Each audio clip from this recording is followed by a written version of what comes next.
Would you like to come out today? Oh, yes, please, said Edward. So they lit his fire, made lots of steam, and Edward puffed away.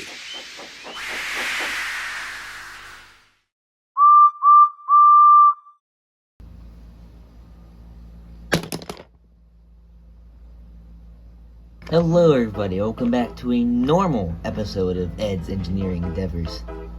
It's been a while since we've had one of these, over a year in fact. This one is technically also an alternate universe thing, but I decided to drop the AU special title since it was getting a bit overused.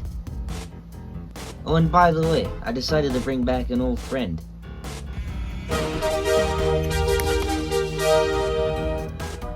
You guys remember Barrett, right? You know, the dude who was in like 2 videos and never showed up again. Yeah, sorry about that. Anyway, let's get back to the subject of today's video.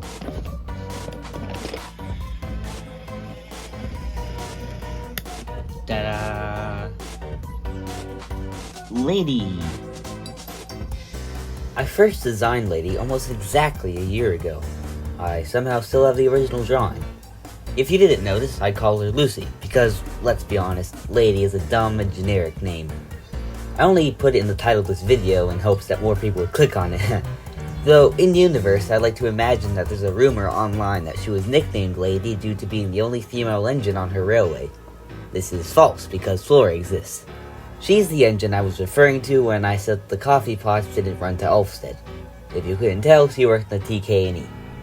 Anyway, enough about the lore, let's get into how I built her. She's built from, of course, a wooden railway lady, specifically a 2003 one.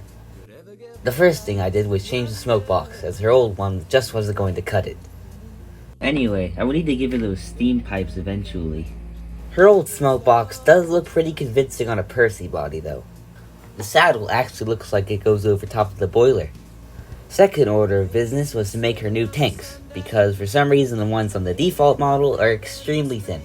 For some reason, I used milliput for this, when I really should have just used either wood or card. Oh well.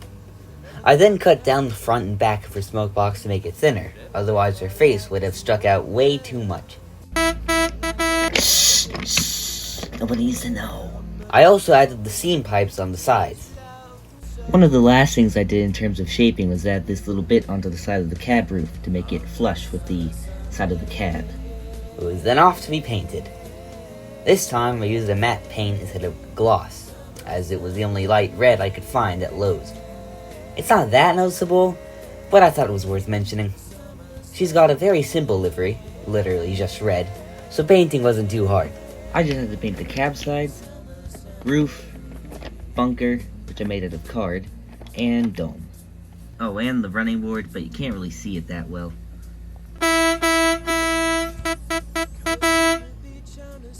Well, yeah, I suppose it is, but this is how she would have looked when the NWR was just formed. Not a lot of time for repaints in those days, as you'd imagine. You may have noticed how she has different looking wheels to my other models. This was my attempt at giving her these disc wheels. These were inspired from my friend River's drawing of her. I liked them so much I decided to make them canon. Thank you, River. I was fresh out of those mid-size 040 chassis, so I just gave her a tender one. The overhang is a bit much.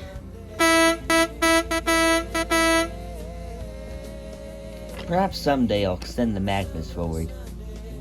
But for now, she's done, and I'm quite pleased with her.